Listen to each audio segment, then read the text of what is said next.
मैं डॉक्टर मंगला भवर केटीएचएम महाविद्यालय नासिक। आज हम अज्ञे जी की नाच कविता का अध्ययन करेंगे। इससे पूर्व हम अज्ञे जी का परिचय देखते हैं, फिर उसके बाद नाच कविता का अध्ययन करेंगे। अज्ञे जी का संक्षेप में परिचय इस प्रकार है। सच्चिदानंद हिरानंद वात्स्यायन, यह अज्ञे जी का पूरा नाम है और अज्ञे उनका उपनाम है। उनका जन्म उत्तर प्रदेश के देवरिया जिले के कसिया गांव के पुरातत्व विभाग के एक खुदाई शिविर में हुआ था। उन्होंने बीएससी के बाद एमए किया। अपने विद्यार्थी जीवन में ही ये क्रांतिकारियों के संपर्क में आए और हिंदुस्तान रिपब्लिकन पार्टी के सदस्य बन गए। अंग्रेज सरकार विरोधी गतिविधियों के लिए इन्हें कई साल जेल में भी रहना पड़ा। सन 1943 में वे कैप्टन के रूप में कोहिमा फ्रंट पर तैनात किए गए थे। स्वतंत्रता के बाद कुछ समय तक इन्होंने कैलिफोर्निया विश्वविद्यालय में भारतीय संस्कृति का अध्यापन कार्य किया।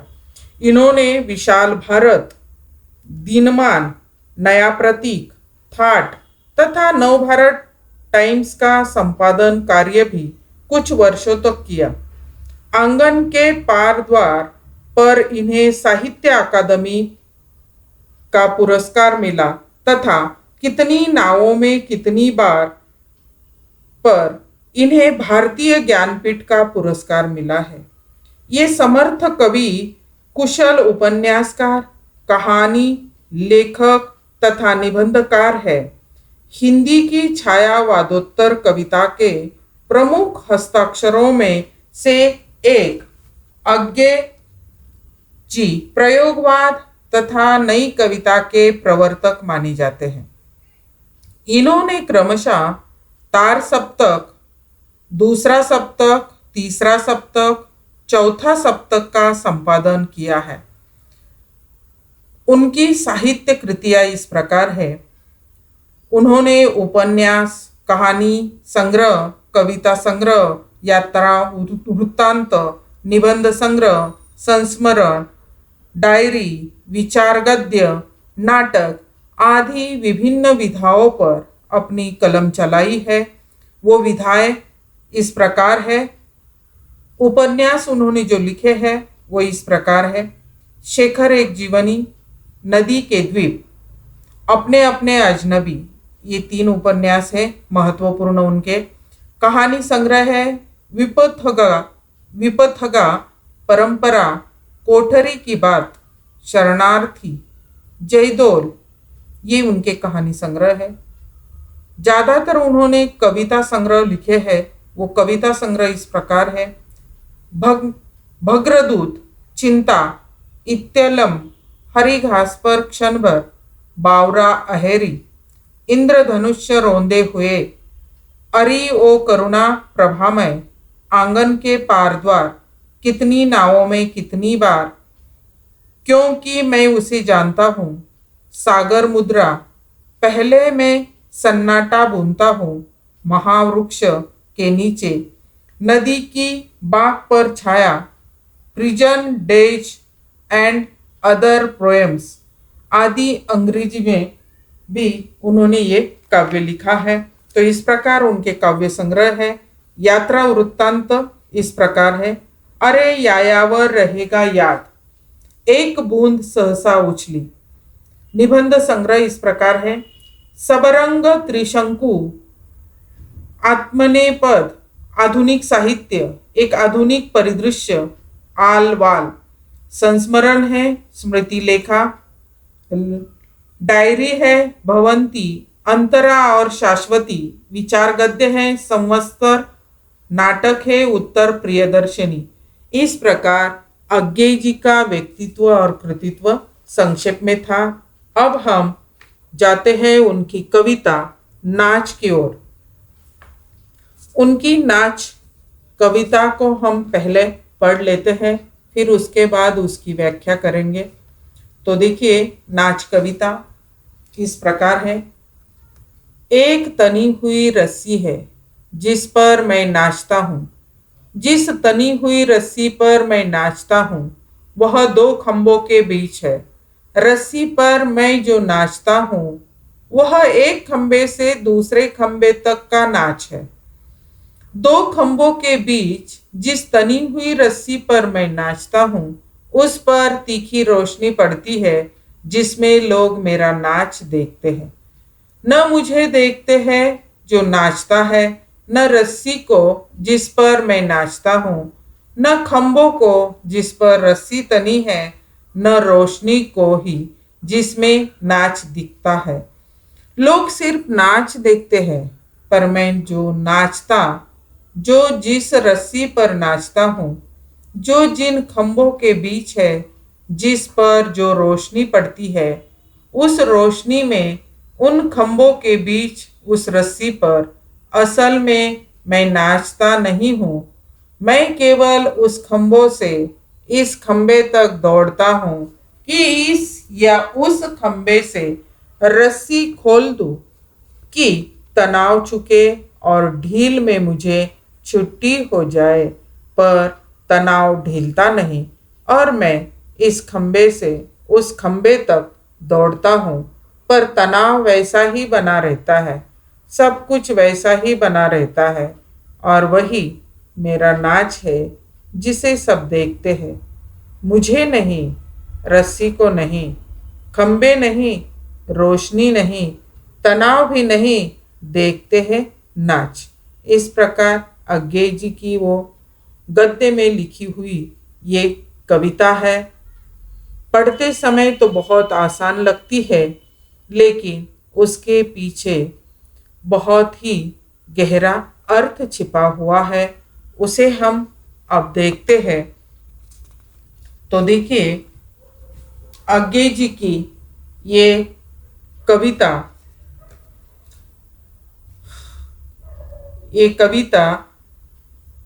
नाच नाच एक छोर पर है, देखना दूसरे छोर पर। दोनों के बीच यह कविता तनी हुई है या लिखी हुई है। नाच भी दो तरह का होता है। एक उल्लास से, जब मन नाच रहा हो, देह भी नाचे बिना नहीं रह सकती, लेकिन जिंदगी यो भी बहुत नाच नचाती है। तो ये जिंदगी के नाच नचाने का वर्णन यहाँ पर किया हुआ है। देखिए आगे, यह नाच भी महज नाच नहीं है। क्या यह एक प्रतीकात्मक नाच है? क्या ये जीवन का प्रतीक है? ये दो खंभों को व्यक्ति स्वातंत्र्य और सामाजिक अनुशासन के प्रतीक समझ लीजिए, या संस्कृति और राजनीति के सृजनशीलता और समायोजन के स्वतंत्र बौद्धिकता और सत्ता द्वारा किए जाने वाले उसके इस्तेमाल के कला और कला प्रतिष्ठान के रस्सी तन जाएगी और नाच शुरू हो जाएगा। यह कविता महावृक्ष के नीचे नामक संग्रह में है, जिसमें अधिकतर कविताएं आपातकाल के परिदृश्य से संबंधित है, जिसे इस कविता में भी आसानी से पढ़ा जा सकता है। तो देखिए, यह कविता में प्रतीकार्थ हो सकते हैं, लेकिन प्रतीकार्थों में ही कविता नहीं होती। आप खंबे, रस्सी, नाच को प्रतीक मान ले सकते हैं, लेकिन खंबे, रस्सी, नाच, इससे कविता के रूप भाव पर कोई फर्क नहीं पड़ता। जो नाचना पड़ता है उससे अलग है वह नाच। जो लोग देखते हैं, नाच देखना नृत्य देखने जैसा नहीं है। नृत्य देखने वाला देखते देखते खुद भी उस नृत्य में शामिल हो जाता है। नाच देखना तमाशा देखने जैसा है, एक मनोरंजन, एक दिल बहलाव का सरोकार महज सनसनी से होता है। जो कुछ वह देख रहा है उससे उसका कोई भावनात्मक बौद्धिक जुड़ाव नहीं, कोई बेचैनी नहीं, कोई व्यथा नहीं। यही आज्ञे जी इस कविता के द्वारा हमें बताना चाहते हैं। वे कहते हैं कि जिसे हम देखते हैं, नाच इस तरह देखने से हम एक नाचती हुई छटपटाहट को महज नाच में बदल दे रहे हैं। इस तरह देखने से हम नचाए जाने वालों और खुद के बीच कांच की एक अदृश्य दीवार खींच ले रही है, बड़ी आसानी से यह भूलते हुए कि कांच की दीवार के इस पार और उस पार जो मनुष्य है वह एक ही है। तो देखिए, ये आज्ञे जी कहते हैं असल में यह कविता नाच के बारे में नहीं, नाच देखने के बारे में है। आज्ञे कहते हैं कि भोक्ता यानी भोगने वाला जब दृष्टा बनने लगता है, यानी एक दार्शनिक बनने लगता है, दर्शक बनता है, तब दृष्टि पैदा होती है, जीवन दृष्टि और कला दृष्टि। लेकिन क्या होता है जब वह दर्शक बनने लगता है, मूक दर्शक, नाच देखने वाला, समाज नचाए जाने वाला समाज बनता है। मैं नचाया भी जा रहा हूँ, मुझे मेरा ही नाच दिखाया भी जा रहा है। मैं खुद ही तमाशा हूँ और खुद ही तमाशाई, लेकिन वह कोई और है जो इस शो का असली संचालक है, जिसने खंबे खड़े किए, जिसने रस्सी तनवाई, जिसने रोशनी का इंतजाम किया, वह नाच के बाहर है, इसलिए उसे कोई नहीं देखता। यानी आज्ञे जी का भी इस कविता के द्वारा यही आज्ञे जी बताना चाहते हैं। एक तनी हुई रस्सी है जिस पर मैं नाचता हूँ, जिस तनी हुई रस्सी पर मैं नाचता हूँ वह दो खंभों के बीच है। रस्सी पर मैं जो नाचता हूँ वह एक खंबे से दूसरे खंबे तक का नाच है।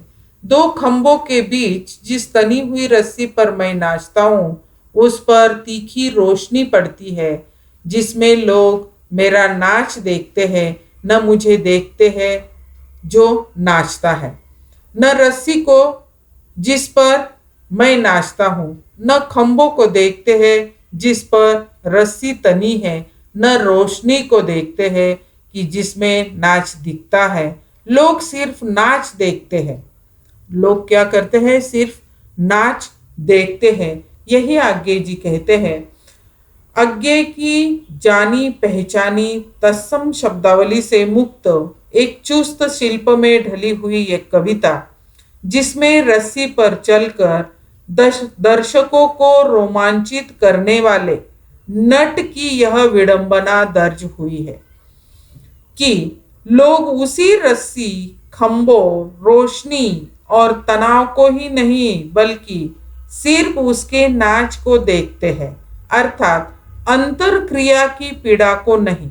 यानी जो भूखे हैं, जो नट होते हैं, हम हमेशा कहीं ना कहीं उसे देखते हैं। जो वैसे तो डोरी पर नाच करते हैं तो उनकी जो पीड़ा है, उन पीड़ा को कोई नहीं देखता। उसका जो परिणाम है उसको भी कोई नहीं देखता। इस कविता की अंतर वस्तु निश्चय ही मार्मिक है, जो मन को छूने वाली है और नटों के करुण कठोर जीवन से जरा भी परिचित लोग जानते हैं कि उनके अबोध बच्चे तक रोजी रोटी के लिए किस तरह इस कला में माहिर बना दिए जाते हैं। तो इस प्रकार हम देखते हैं कि जो नट होते हैं वो अपने छोटे छोटे बच्चों को वैसे रस्सी पर नचाते हैं। कभी वो गिरकर मृत्यु भी आ सकती है, हाथ पांव भी टूट सकता है, लेकिन ये अपने पेट को पालने के लिए इतनी जिम्मेदारी उठाते हैं तो इसकी ओर हमारा, उनकी भावनाओं की ओर हमारा, उनके अंतर क्रियाओं की पीड़ा की ओर हमारा ध्यान नहीं जाता। लोग सिर्फ क्या देखते हैं, तो सिर्फ नाच देखते हैं। पर मैं जो नाचता, जिस रस्सी पर नाचता हूँ, जो जिन खंभों के बीच है, जिस पर जो रोशनी पड़ती है, उस रोशनी में, उन खंभों के बीच, उस रस्सी पर असल में मैं नाचता नहीं हूँ। मैं केवल उस खंभे से इस खंभे तक दौड़ता हूँ कि इस या उस खंभे से रस्सी खोल दूं कि तनाव चुके और ढील में मुझे छुट्टी हो जाए।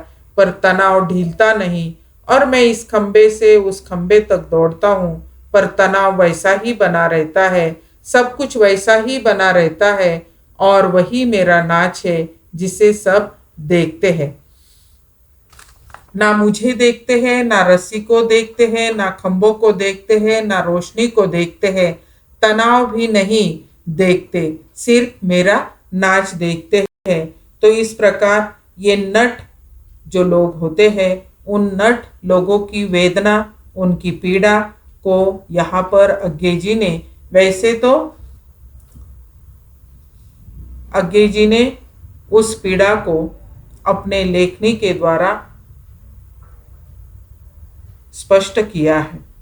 आगे देखिए, पूरे देश में फैले हुए नटों की यह परंपरा करीब तबकों से लेकर सर्कस के कलाकारों तक मौजूद है और सामंती दौर में उत्तराखंड जैसी जगहों में राजा के आदेश पर नटों को ढोलक बजाते हुए रस्सियों पर चलना और उनसे नीचे उतरना पड़ता था और इस खेल में कई बार उन्हें प्राण भी गंवाने पड़ते थे। लेकिन अज्ञे का यह नट अपनी सामाजिक और वर्गीय चेतना से अलग है। एक हद तक नट का एकांतिक और आद्य रूप है, जीता जागता नट नहीं, बल्कि उसका एक प्रतीक है जो देशकाल विहीन अपने निसंग अकेलेपन में एक रस्सी पर चलता है और जिसे देखकर एक तकलीफ देह कला पर गुजारा करने वालों की याद नहीं आती। तो इस प्रकार ये नाच कविता है। यहाँ पर उन्होंने कहा है कि वैसे तो ये सामाजिक और वर्गीय चेतना से अलग है। नाच अगर पाठक को विचलित नहीं करती है और सिर्फ कुतूहल पैदा करके रह जाती है, तो इसकी वजह यह है कि उसमें उस वस्तुगत सह संबंध का अभाव है। तमाम आधुनिकतावादियों के आदर्श टी.एस. इलियट कविता के लिए लगभग अनिवार्य मानते थे और जिससे कथ्य के अंतर संदर्भों की विश्वसनीय पहचान संभव होती है।